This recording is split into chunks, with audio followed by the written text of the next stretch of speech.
Gero here for Umbra Games with a review of Moss, played with PlayStation 4 VR, and also available on various VR formats for PC. Moss is the name of the world in this action puzzle platformer where you control a cute little mouse named Quill, as she ventures through the forest and into a castle taken over by some dark machinations to rescue her captured uncle. But you also have a role as the player. You're not only controlling Quill with the analog stick, but the endgame narrator will call you the reader, as it introduces most segments of the game to you with a flip through a storybook and a grand-looking hall. You play this game with a dual shock controller and use the R2 button whenever you as the reader want to grab something, like the pages of the book. You occasionally see watery surfaces where you can catch a glimpse of what Quill would be seeing when she looks at you. As you move the controller in real space, a small blue globe will reflect your position in the game world, helping you find your targets. Moss can jump with X and activate switches with the square button. When combat sections begin, square will also be used to swing Quill's tiny sword, with square plus X combination performing a quick dodge after a strike. The navigable game world will always appear in front of you, as if you're a ghost viewing it from above. Quill will almost always enter a screen from the left, and you assist her by getting her to the right, or another door somewhere in the middle. As such, the game takes place with a fixed camera view, which I think is really helpful for people that get motion sickness from VR headsets. Screen transitions are done with a blackout from one to the other. One thing that makes this stand out from just a regular puzzle platformer though is you the reader can move in and look down hallways and around corners. If you have trouble making a jump, you can literally lean in and see the edge of the platform much more clearly. Getting through most of the puzzle situations will have an interaction with you the reader pulling out blocks or otherwise manipulating the environment, while Quill does her own pulling and switching.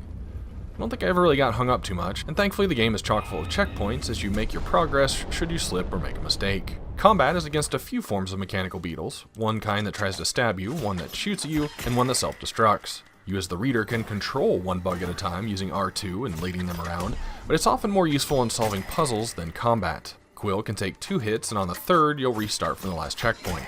But if you can get her somewhere clear out of range, you can use your touch globe on her for a few seconds, and it will restore her health. There are 2 forms of collectibles to gather, and when you choose a chapter from the menu, you can see how many of each you have obtained.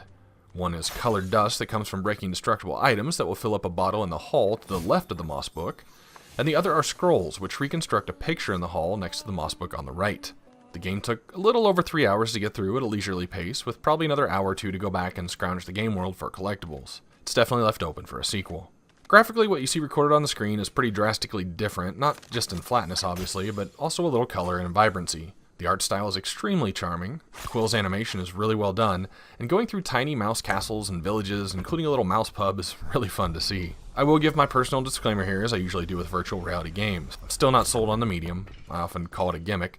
I think developers need to start developing games for VR instead of adding VR to our existing game genres. But Moss kinda helps bridge that gap a little bit by incorporating you as a player into the game and presenting you with that godlike view. I will say this helps with the level of immersion, but one thing I personally look for in a VR game is when I close my eyes and think about it later, do I imagine the world around me or just what's in front of me? And while Moss does have nice skyboxes and forests all around you and mountains in the distance, you often find yourself focused on Quill's ground and paths more than your environment. The game controls very well, both sharp as a platformer requires, and the touch as the reader was fairly spot on. This game would not be nearly as endearing without being able to give Quill a high five, or if viewed it from her perspective, making the application of VR very necessary to the formula of this game. Interactivity is another key point I look for, and yes, you're constantly interacting and controlling to make Quill's adventure successful. It's also apparent the team put in a level of passion to make this world come alive, and what we're looking at is a very high quality title. That gives it 4 stars out of 5 for my personal subjective VR game scale, and otherwise rated as a puzzle platformer, on that scale, hits a 72 out of 100. This is Gero for Umbra Games. Thanks for watching.